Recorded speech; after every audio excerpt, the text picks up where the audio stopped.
அருட்பெரும் ஜோதி அருட்பெரும் ஜோதி தனிப்பெரும் கருணை அருட்பெரும் ஜோதி.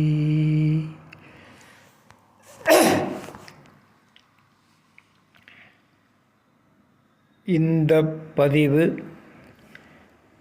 வேலூர் ஐயா எனும் அருட்திரு யோகானந்த சுவாமிகள் அவர்களின் வாழ்வியல் சுருக்கம் தொடர்ச்சியில் இது பதிவு 3. வரலாறு தொடங்குகின்றது. ஒரு சமயம் கிறித்துவ மருத்துவமனையில் மருத்துவராக பணிபுரியும் அம்மையார் ஒருவர் தொழில் நாடி ஐயாவிடம் வந்துள்ளார். ஐயாவின் தொழிற்கூடத்துக்கு எதிரில் சாலையில் காரை நிறுத்தி ஓட்டுநரை அனுப்பி அழைத்துள்ளார். ஓட்டுநர் வந்து அம்மையார் அழைப்பதாக கூற, தொழிலில் ஈடுபட்டிருந்த ஐயா அவர்கள் அந்த அம்மையாரை உள்ளே அழைத்து வருமாறு கூறினார். கார் சில இடங்களில் பழுதுபட்டிருப்பதாகவும் அவைகளை சரி செய்து வண்ணம் பூச வேண்டுமென்றும், கார் வெளியில் நிற்பதனால் அதை நேரில் காட்ட விரும்புவதாக ஓட்டுநர் கூற, ஐயா அவர்கள் தொழில் உடையோடு வெளியில் சென்று அம்மையாரை பார்த்துள்ளார்.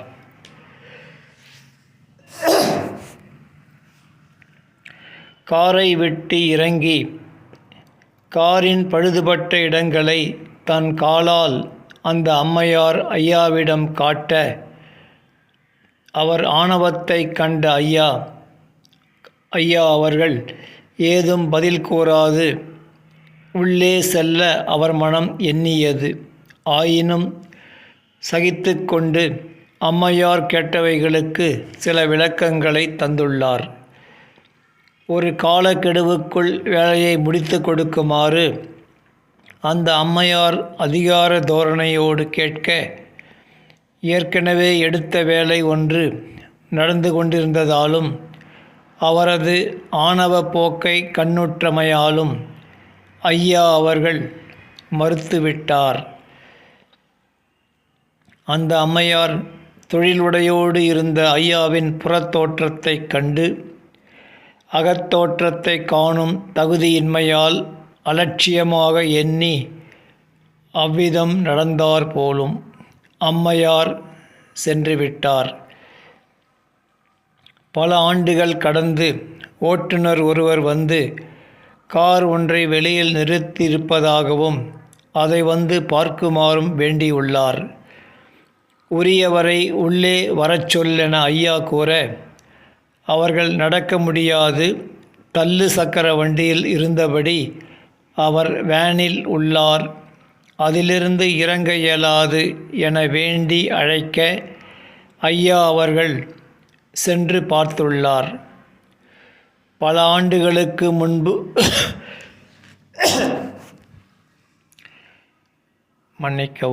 பல ஆண்டுகளுக்கு முன்பு தன்னிடம் தொழிலை நாடி வந்து காலால் காட்டி அதிகாரத்தோடு பேசிய அம்மையார் என்பதை அறிந்தும் அவரது நிலையைக் கண்டு இரக்க உணர்வோடு நிற்க, அந்த அம்மையார் கொண்டு வந்த காரை காட்டி பழுதுபட்டவைகளை சரி செய்து வண்ணம் பூசி தருமாறு பணிவுடனும் அடக்கத்துடனும் கேட்க, ஆகும் செலவை கூறி காலக்கெடுவை உறுதியாக கூற இயலாது என ஐயா கூற,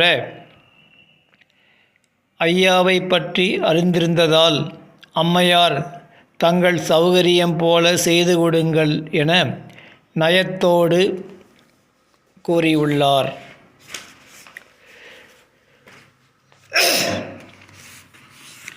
அவ்விதமே செய்து கொடுக்க, தொழில் சிறப்பை கண்டு வியந்தும் ஐயாவை பாராட்டியும் சென்று வேலூர் அடுத்த பாகாயம் ஊனமுற்றோர் மருத்துவமனையில் மூத்த மருத்துவராக பணிபுரிந்து வந்தவர் அம்மையார் என்றும், கார் விபத்து ஒன்றினால் கால்களை இழந்ததாகவும், அத்துடன் மலம் சிறுநீர் கழிக்கும் உறுப்புகளும் உணர்ச்சியினை இழந்த நிலை ஏற்பட்டுள்ளதாகவும் கூற, இரக்கமுடன் அவர் முன்னம் ஆணவத்தோடு நடந்து கொண்ட விதத்தையும், விபத்துக்கு உள்ளாகிய பின்னர் ஏற்பட்டுள்ள மாறுதலையும் பற்றி கூறி, இவ்விதம் வாழ்க்கையில் ஏற்படும் நிகழ்ச்சிகள்தான் அனுபவங்களாக உயிர் வளர உதவுகின்றன. இத்தகைய அனுபவ படிப்புதான் உண்மையான படிப்பு என்றும் விளக்கினார்கள். இவ்விதம் ஐயாவின் தொழில்துறையில் ஏற்பட்ட நிகழ்ச்சிகளும் அற்புதங்களும் அநேகம்.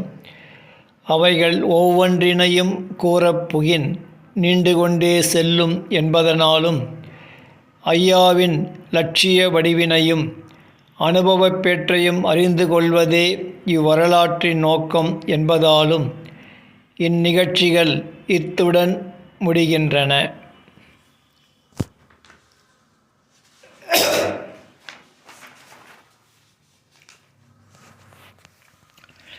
பகலில் தொழிலாற்றி இரவு பொழுதை ஓர் 6 மாத காலம் வேலூர் அடுத்த அம்மனாங்குட்டை பக்கமுள்ள ஒரு குகையில் திருவாங்கூரைச் சேர்ந்த ராமானுஜகிரி என்னும் ஒருவருடன் தங்கி கழித்து வந்துள்ளார்.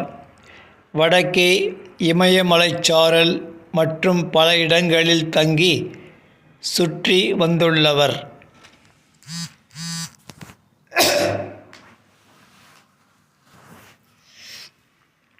அவருக்கு தங்கம் செய்யும் வாதப்பித்து இருந்துள்ளது. அது குறித்து அவர் ஐயாவிடம் கூறுவாராம். ஐயா அவர்கள் அதை சிறிதும் பொருட்படுத்தாது சொல்லால் ஆகும் தங்கம் எனப் பகர்வாராம்.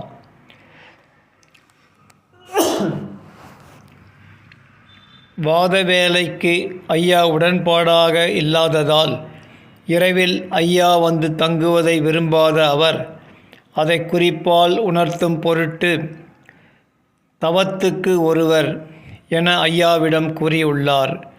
குறிப்பால் அதை அறிந்த ஐயா அவர்கள், உனது தவம் என்ன தவம், பல தவங்களை செய்தவன் நான் என மனதிலே எண்ணிக்கொண்டு திரும்பியவர் மீண்டும் அங்கு செல்லவில்லை. ஆகாரம் மட்டும் ஒருவர் மூலம் அவருக்கு அனுப்பி வந்துள்ளார். அதனால் ராமானுஜகிரி அவர்களின் மனம் பாதிக்கப்பட்டு வருந்தி பல பேரிடம் ஐயா அவர்களை வருமாறு கூறி அனுப்பியுள்ளார். ஐயா போகாததால் அவரே ஐயாவிடம் வந்து, நான் இமயமலை செல்ல இருக்கிறேன், திரும்பி வர சில ஆண்டுகள் ஆகும் என கூறி சென்றுள்ளார். அவ்விதமே சில ஆண்டுகள் கடந்து அங்கு பணியின் கடுமையினால் உடல் நலன் பாதிக்கப்பட்டு நாசி புண்ணாகி நீர்வழியும் கோலத்துடன் ஐயாவிடம் வந்துள்ளார். அம்மனாங்குட்டை மடத்தில் எப்போதும் சில சாதுக்கள் தங்கியிருப்பார்கள். மருத்துவமும் செய்யப்பட்டு வந்துள்ளது. அதனால் ஐயா அவர்கள் ராமானுஜகிரியை அம்மடத்திலே தங்க வைத்து உதவிகள் செய்துள்ளார். சத்துவாச்சாரி மலையில் இருந்து வந்த நிர்வாணத் துறவி ஒருவரை காண வேலூருக்கு கிழக்கு புறத்திலே அமைந்துள்ள மலை வழியே பலமுறையும் சென்று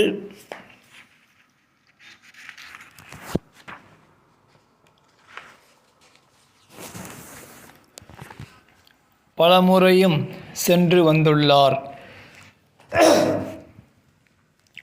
சில சமயங்களில் மேகம் சூழ்ந்து காரிருள் கவ்வியிருக்கும்போது வழி தெரியாது தடைப்பட்டு நிற்பார்.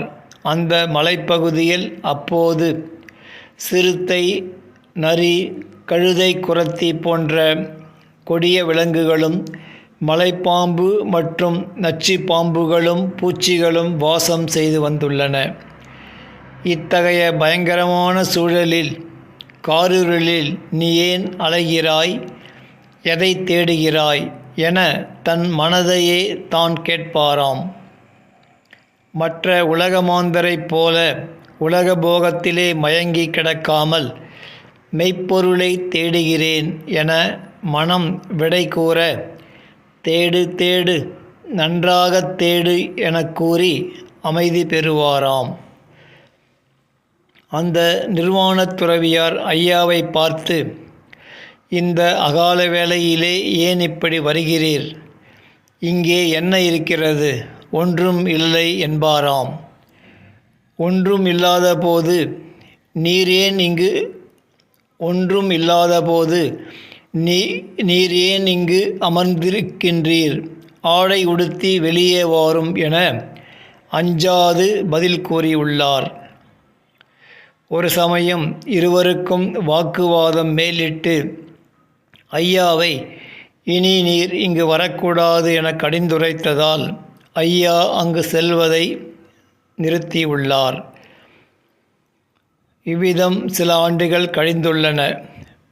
பின்னர் அந்த நிர்வாணத் துறவியே பலரிடம் ஐயா அவர்களை வருமாறு சொல்லி அனுப்பியுள்ளார். ஐயா அவர்களுக்கு உபதேசம் செய்து இமயமலை சென்று தவம் செய்யப் போவதாக கூறி அனுப்பியுள்ளார். இருந்தும் ஐயா யாமே உபதேச வடிவம் என எண்ணியவராய் அவரிடம் செல்லவில்லை.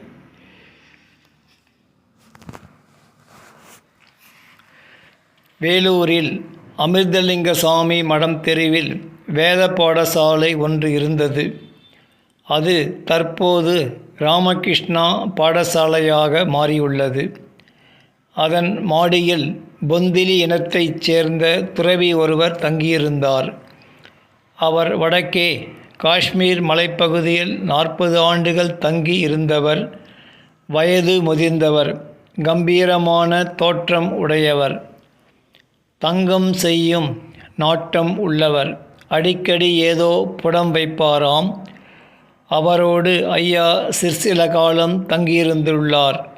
மற்றவர்கள் யாரையும் உள்ளே அவர் அனுமதிக்க மாட்டாராம். ஐயாவுக்கு இளமை பருவம் ஆயினும் அந்த வயது முதிர்ந்த துறவி இளம் பருவமுடைய ஐயாவுக்கு படுக்கை விரித்து வேண்டிய பணிவிடைகள் செய்வாராம். ஐயா பருவ வேற்றுமையை எடுத்து காட்டி மறுத்தும் அவர் நான் தான் உமக்கு பணி செய்ய வேண்டும் எனக் கூறி தொடர்ந்து செய்துள்ளார். அவர் வேதங்களை கற்றவர் ஆயினும் ஐயா அவர்களிடம் வேதமொழிகளை கேட்டு மகிழ்வாராம். ஒருமுறை ஐயா அந்த துறவியை காணச் சென்றபோது அறை பூட்டப்பட்டிருந்ததைக் கண்டு வெளியில் சென்றிருப்பார் என எண்ணி ஒரு கம்பியை கொண்டு பூட்டை திறந்து உள்ளே சென்று ஐயா இருந்துள்ளார். இச்செயல் புறத்தால் தவறு போல் தோன்றினும் அகத்தே அந்த அளவிற்கு உரிமை உணர்வு இருந்து வந்துள்ளது. பின்னர் அப்பெரியவர் வந்தபோது ஐயா உள்ளே இருப்பதை பார்த்து, பூட்டியிருந்தேனே, எப்படி திறந்தீர் என வினவ, இரும்பு பூட்டை திறக்க கைசாவி ஒன்று உண்டு, மனப்பூட்டை திறக்கவோ மெய்யறிவுண்டு எனக் கூற, அதை கேட்ட துறவி குலுங்க குலுங்க சிரித்து மகிழ்ந்தாராம். சில நேரங்களில் அந்த துறவி தம்புராவுடன் வேதநாயகம் பிள்ளை அவர்களின் பாடலை இசையோடு பாடி காட்டி மகிழ்வாராம்.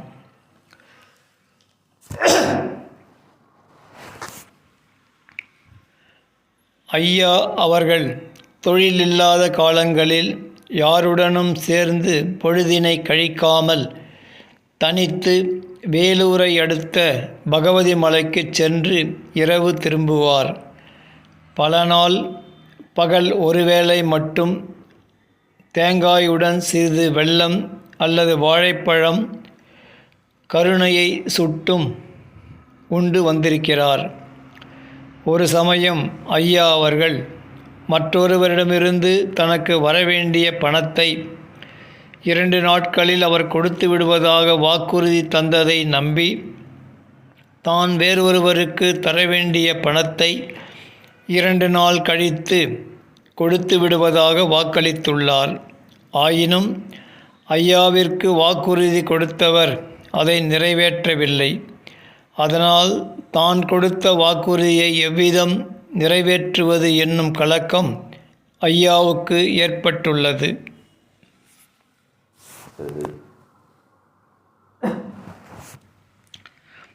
பணம் பெற வேண்டியவர் அந்த நேரத்தில் வந்தும் பணம் கோராத நிலையிலும் ஐயா தான் தந்த வாக்கை காக்க முடியாமைக்கு மிகவும் மனம் வருந்தியுள்ளார். எனினும் தன் நெஞ்செறிய தான் பொய் உரைக்கவில்லை. பிறர் ஊழ் தொடர்பால் இப்படி நேர்ந்துள்ளது என தெளிந்து சமாதானம் அடைந்துள்ளார். இவ்விதம் ஏதாவது தவறு நேரின் அதற்கு சமாதான விளக்கம் கிடைத்தால் ஒழிய மனம் அமைதி அடையாது, வருந்தும் என்பார். இதிலிருந்து அவரது நயமும் மன தூய்மையும் எத்துணை மேம்பட்டிருந்தது என்பதை நாமும் தெரிந்து மேற்கொள்ள முயலுவோம். பொய்யுரைத்து வாழ்வதையே அருங்கலையாக அறிவுத்திறமாக போற்றப்படும் இந்நாளில் ஐயா அவர்களின் பொய்யா வாழ்வினை எண்ணி போற்றி உலகம் உய்ய முன் வராதோ?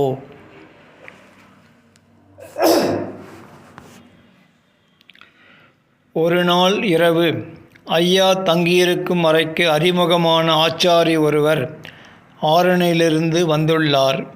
வந்தவர் தொழில் செய்யும் பொருட்டு அவசரமாக 5 ரூபாய் வேண்டும் என வேண்டியுள்ளார். ஐயாவிற்கு அப்போது தொழிலும் இல்லை, கைவசம் இருந்ததும் 5 ரூபாய் மட்டுமே.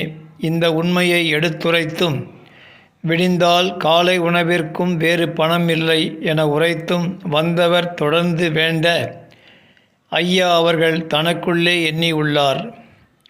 வந்தவர் தன்னலமே கருதி கேட்கிறார். அவரால் சமாளித்து கொள்ள முடியவில்லை. ஆயினும் நாம் சகித்து கொள்வோம் என எண்ணி அந்த 5 ரூபாயை அவரிடம் தந்துள்ளார். அவர் இரவு திண்ணையில் படுத்திருந்து ஐயா எழுவதற்கு முன்னரே எழுந்து புறப்பட்டு சென்றுள்ளார். எழுந்து பார்த்தபோது அவர் காணாததால் சொல்லாமல் கூட சென்றுள்ள அந்த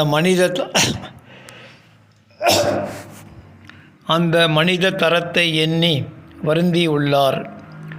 காலை உணவுக்கு செல்ல பணம் இல்லாததால் அறையிலேயே தங்கியிருக்க எதிர்பாராமல் ஐயாவுடன் பழகிய ஒருவர் வந்து காலை உணவுக்கு ஐயாவை வற்புறுத்தி அழைத்துச் சென்றுள்ளார். இந்த நிகழ்ச்சி கடவுளை நம்பினோர் கைவிடப்படார் என்னும் முதுமொழிக்கு ஓர் எடுத்துக்காட்டாக அமைந்துள்ளது.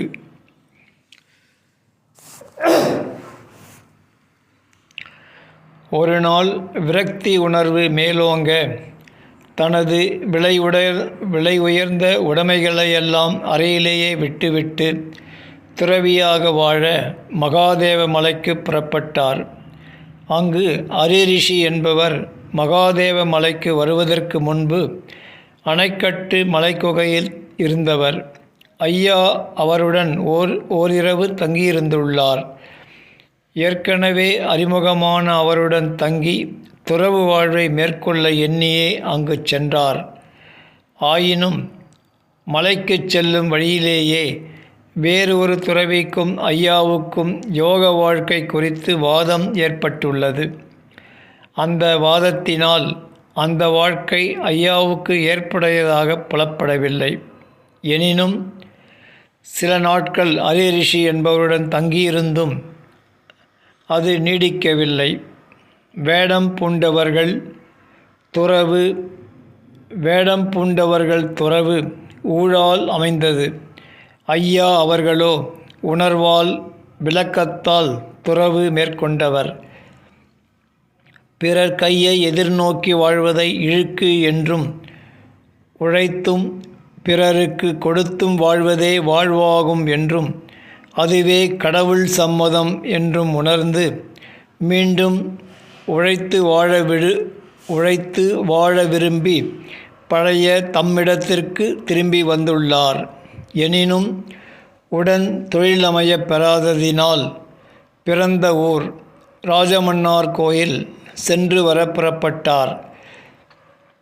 இடையில் திருவண்ணாமலை அடைந்தபோது மலையைச் சுற்றி வலம் வர வேண்டும் என்கிற எழுச்சி எழ சுற்றி வரும்போது மலையின் மேற்கு புறத்தில் பாதையிலிருந்து காட்டுக்குள் ஒரு கல் தூரத்தில் மலையோரம் அமைந்திருந்த ஆசிரமத்தில் மலையாள நாட்டைச் சேர்ந்த காட்டு சிவா என்னும் யோகி ஒருவர் இருப்பதாக கேள்வியுற்றிருந்ததனால் அவரை பார்த்து செல்லும் நோக்கத்தோடு அங்கு சென்றுள்ளார்.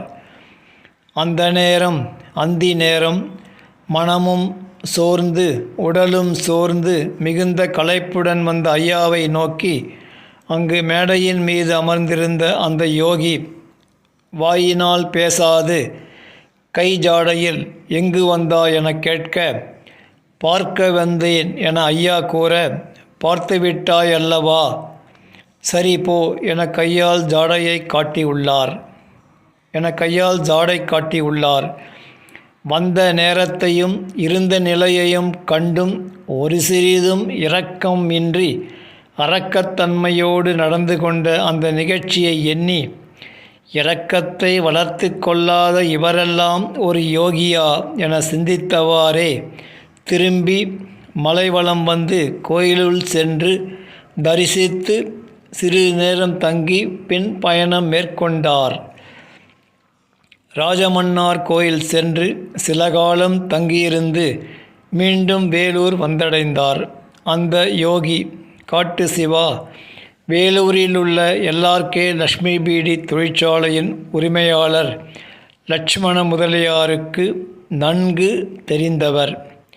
வேலூர் வந்தால் அவர் வீட்டில்தான் தங்குவது வழக்கமாம்.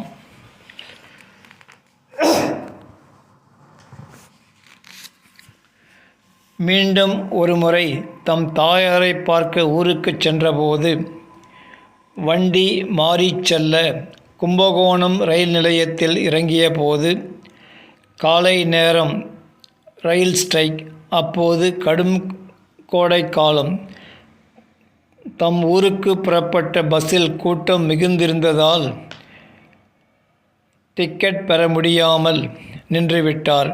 அடுத்த பஸ் பிற்பகல்தான். அதிலும் டிக்கெட் கிடைக்குமோ கிடைக்காதோ என எண்ணி 24 கல் தொலைவிலுள்ள தம் ஊருக்கு வலங்கைமான் வழியாக தாம் கொண்டு வந்த பொருள்கள் நிரம்பி கனத்துள்ள 2 பைகளையும் 2 கைகளில் ஏந்தி கொண்டு நடையாகச் சென்றுள்ளார். நெடுங்காலம் மழையின்றி வறட்சியால் வயல்களெல்லாம் காய்ந்து வெடித்து கிடந்த காட்சி வெங்கதிரோன் தணலாய் காய நிழலற்ற சாலையிலே பாதி தூரம் நடந்து உடம்பெல்லாம் வியர்த்தும்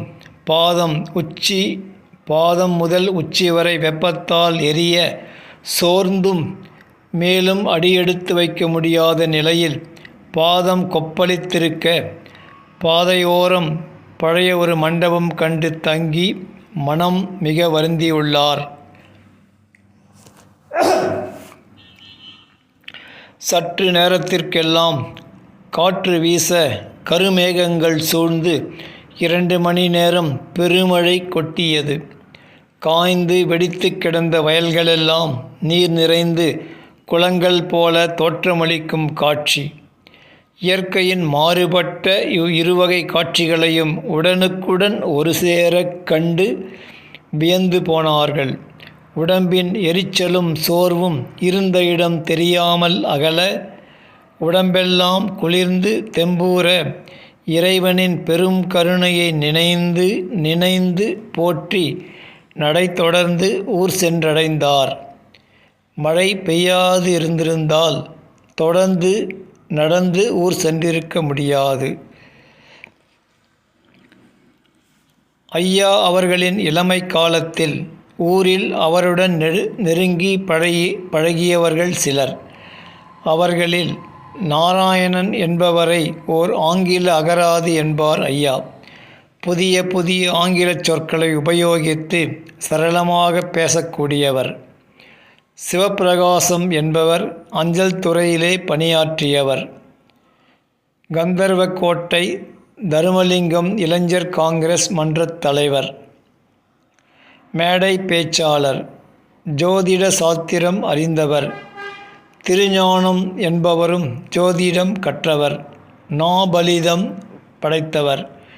இவர் ஐயாவின் அப்போதைய நிலையைக் கண்டு, நீங்கள் பிற்காலத்தில் மிக உச்ச நிலையில் இருப்பீர் என்று கூறி கண்ணீர் வடித்துள்ளார்.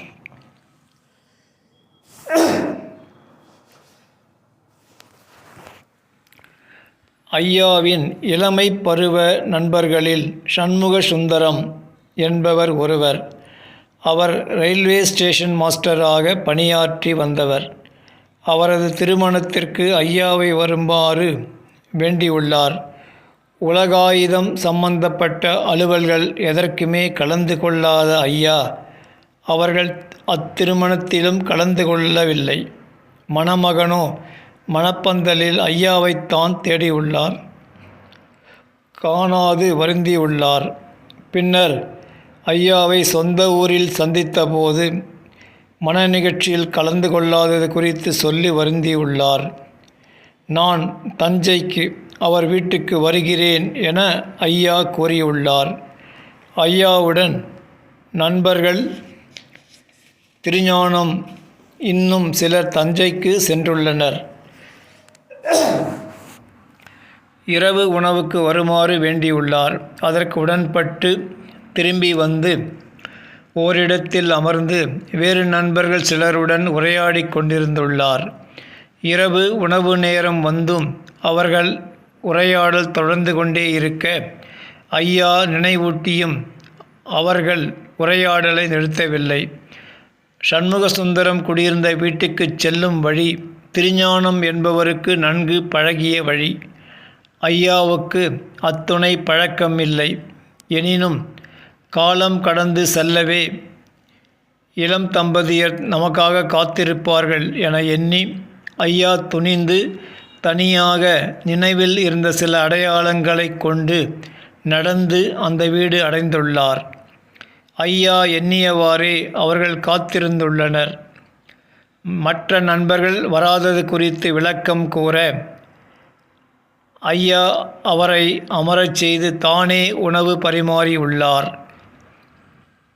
தனது குணங்களையும் விளக்கங்களையும் ஓரளவு அறிந்தும் தன்னிடம் பெருமதிப்பும் வைத்திருந்ததனால் இளம்பெண் பரிமாறும்போது தவறு நேர்ந்துவிடுமோ என்கிற அச்சத்தில் இவரே பரிமாறுகின்றாரோ என்று எண்ணி ஐயா அவர்கள், நீ ஏன் பரிமாறுகிறாய்? உன் மனைவி பரிமாறட்டுமே, நீயும் உடன் உட்கார் என்று கூறவே அந்த அம்மையார் பரிமாற இருவரும் உணவு அருந்தியுள்ளனர். பின் ஐயா தனது இல்லம் சென்றபோது தாயார், என்ன அப்பா, சண்முகசுந்தரம் மனைவி எப்படி இருக்கிறாள் என்று வினவ, அப்பெண் பரிமாறும்போது முழங்கை அளவு பார்த்தேன். நிறைய தங்க வளையல்கள் இருந்தன என்று கூறியுள்ளார்.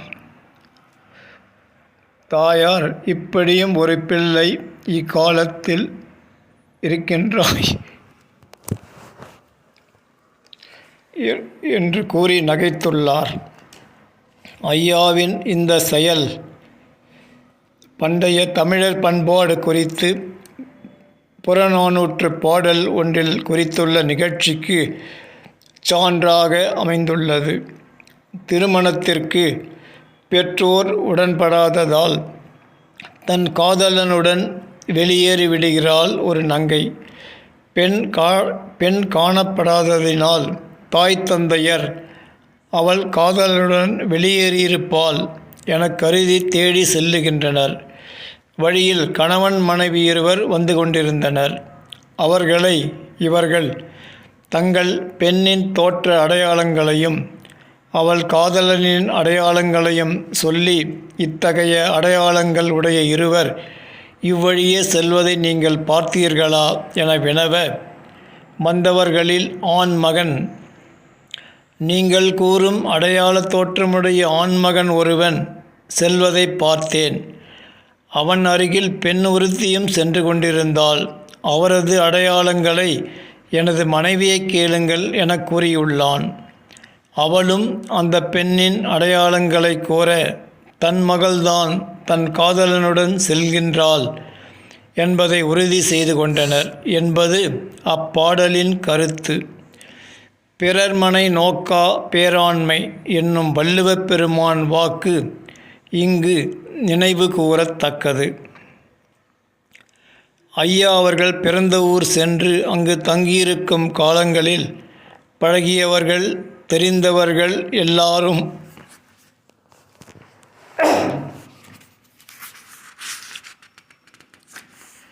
சூழ்ந்து கொள்வார்களாம். அவர் ஊரில் தங்கியிருக்கும் வரை வருவோரிடமெல்லாம் ஓயாது நற்கருத்துக்களை பேசி வருவதனாலும் அதனால் பலரும் வந்து போவதனாலும் அந்த தெருவே கலகலப்பாக இருக்குமாம். அங்குள்ளோர், நீங்கள் ஊருக்கு வந்தால் வெண்கலக் கடையில் யானை புகுந்தது போன்று தெருவே கலகலப்பாக இருக்கிறது என்றும், ஊரை விட்டு சென்றிடின் வெறிச்சோடி கிடக்கிறது என்றும் கூறுவார்களாம்.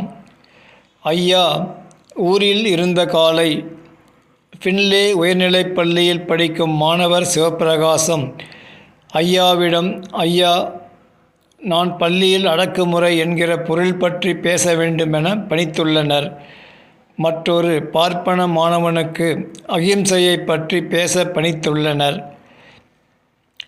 காந்தியாரின் அகிம்சை கொள்கையை பற்றி போற்றியும் ஆங்கிலேய ஆட்சியின் அடக்குமுறையை பற்றி கண்டித்தும் பேசி வரும் இந்நாளில் நான் அடக்குமுறையை பற்றி என்ன பேசுவது, எப்படி பேசுவது என புரியவில்லை என கூறி வருந்தினாராம். ஐயா அவர்கள் அப்பொருளின் சிறப்பினையும் இன்றியமையாமையையும் குறித்து பல கருத்துக்களை கூறி வரவே, கேட்டவர் இதுவே போதும், மேலும் என்னால் தாங்க முடியாது எனக் கூற, ஐயா அவர்கள் தாம் கூறிய கருத்துக்களை கோர்வைப்படுத்தி விரித்து பேசுமாறு கூறினாராம். பள்ளியில் அம்மாணவரையே முதலில் பேச அழைத்துள்ளனர். பேசத் தொடங்கிய அம்மாணவர், அடக்குமுறை என்ற சொல்லை கேட்ட அளவானே அச்சொல் வெறுக்கத்தக்க அருவருக்கத்தக்க பொருளை உடையதாக கருதப்பட்டு வருகிறது. அது தவறு. உயர்ந்த பொருளை அச்சொல் கொண்டுள்ளது. அதை பிரித்தால் அடக்கு கூட்டல் முறை, நியதிக்கு கட்டுப்படு என்பதாம். எந்த ஒரு உயிர்ப்பொருளும் உயிரற்ற பொருளும் நியதியை தன்னிடத்தே அடக்கியிராவிட்டால் அப்பொருள்களால் நன்மையே விளையாது, மாறாக தாறுமாறான தீமையே விளையும். உதாரணமாக, அண்டத்தில் கோள்கள் தங்கள் வழியிலே இயங்காமல் மாறுபட்டு இயங்கினால் இந்த உலகம் நிலைக்குமா? உயிர்கள் வாழ முடியுமா? நதி தன் போக்கில் செல்லாமல் அடிக்கடி மாறின் விளைவு என்னவாகும்? சீன நாட்டில் இவ்விதம் ஒரு நதி தன் போக்கை அடிக்கடி மாற்றிக்கொள்வதனால் பெரும் இழப்பு ஏற்படுவதைக் கண்டு அது சீனாவின் துயரம் என்றே வரலாற்றில் குறித்துள்ளனர். அதேபோல ஒரு கணவனும் மனைவியும் கணவன் மனைவி என்கிற கட்டுப்பாட்டில் ஒழுகாவிடின் அவர்கள் குடும்பம் என்னவாகும்? இவ்விதம் அண்டகோள்களும் உலக இயற்கையும் பிண்ட உயிர்களும் முறையான அடக்கத்தை கட்டுப்பாட்டை மீறி நடப்பின் அதனால் விளைவது இம்சையே, துன்பமே. எனவே அகிம்சை அடக்குமுறையின் ஒரு கூறே.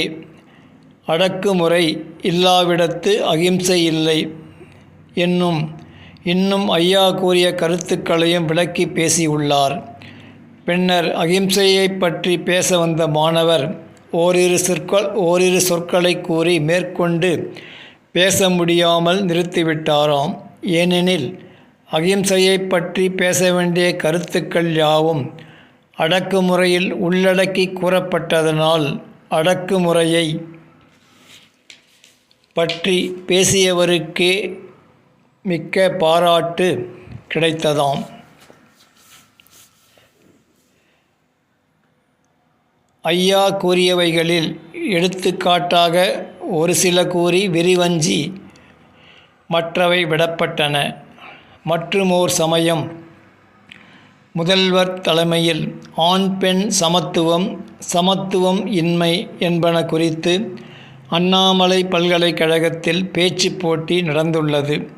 அப்போட்டியில் ஐயாவின் நண்பர் அவரது கருத்துக்களை கேட்டறிந்து சமத்துவம் இன்மை என்பது குறித்து பேசியபோது சிறந்த பாராட்டு கிடைத்துள்ளது. எனினும் அரசியல் சட்ட கோட்பாட்டினை ஒட்டி ஆண் பெண் சமத்துவத்தை ஏற்க வேண்டி இருப்பதாக முதல்வர் அவர்கள் கூறி கூட்டத்தை முடித்துள்ளார். சமத்துவம் இன்மைக்கு ஐயா அவர்கள் கூறியவற்றில் ஒரு சில மட்டும் எடுத்துக்காட்டாக இங்கே எடுத்துக்காட்டி மற்றவை விரிவஞ்சி விடப்பட்டன. அகக்கூறாலும் புறக்கூறாலும் குணத்தாலும் செயலாலும் மற்ற எல்லா வகையினாலும் ஒரு சிறிதும் பேதமுறாது ஒத்த நிலையுடைய இரு பொருட்களை சமத்துவம் உடையன என்று கூறுதல் பொருந்துமே ஒழிய அவற்றில் ஒரு சிறிது பேதம் உற்றிருப்பினும் சமம் என்ற சொல்லால் குறிப்பிடுவது பொருந்தாவாம். உலகின் கண்ணுள்ள மாந்தர்களில் எல்லா வகையினும் ஒத்த இருவரை காண முடியாமை கண்கூடான உண்மை. இந்திரிய அறிவுக்கே புலனாகக்கூடிய மாற்றமுடைய ஆண்பாலர் பெண்பாலரை சமத்துவம் உடையவர் எனக் கூறுவது எப்படி பொருந்தும்? விலங்கினங்களில் சிங்கம், மாடு, ஆடு முதலியன, பறவை இனங்களில் கோழி, மயில் முதலியனவும் தோற்றத்தால் மாறுபட்டுள்ளன. பெண்பாலர் தான் கருவுற்று குழந்தை பெற வேண்டியுள்ளது. மாயை கடந்த ஆன்ம அனுபவ விளக்கம் பெறும்போது பேதம் அற்று எல்லாம் ஒரு பொருளின் ஏகதேச விகற்பங்களே என்கிற உண்மை விளக்க அனுபவத்திலேதான் சமத்துவம் சமரசம் என்பது பொருள் உடையதாகும். ஆன்மநேய ஒருமைப்பாட்டுரிமை என்று எடுத்துக்காட்டிய வள்ளல் பெருமானாரின் அருளுரையிலிருந்தே இவ்வுண்மை பெறப்படுகின்றது. இம்மாயா எல்லையில் சமத்துவ நிலைக்கு உரியவை என்கிற உண்மை கருத்தின் அடிப்படையில்தான் ஒருவரும் பிற உயிர்களையும் நேசித்து பழக வேண்டியதை சமத்துவம் என்கிற சொல்லால் உபச்சார வார்த்தையால் கூறப்படுகிறது.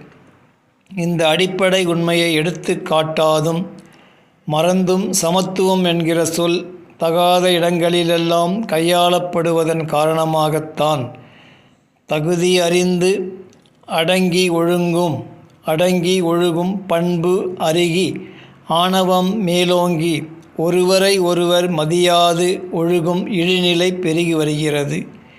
இனியேனும் தகாத இடங்களில் சமத்துவம் என்னும் பெற்றுரை பேசி விழலுக்கு நீர் இறைக்கும் செயலினை தவிர்ப்போம் என்பனவாம். இத்துடன் இப்பதிவு முற்று பெறுகின்றது. இவ்வரலாற்றின் தொடர்ச்சியினை அடுத்த பதிவில் தொடரலாம். அருட்பெரும் ஜோதி அருட்பெரும் ஜோதி தனிப்பெரும் கருணை அருட்பெரும் ஜோதி.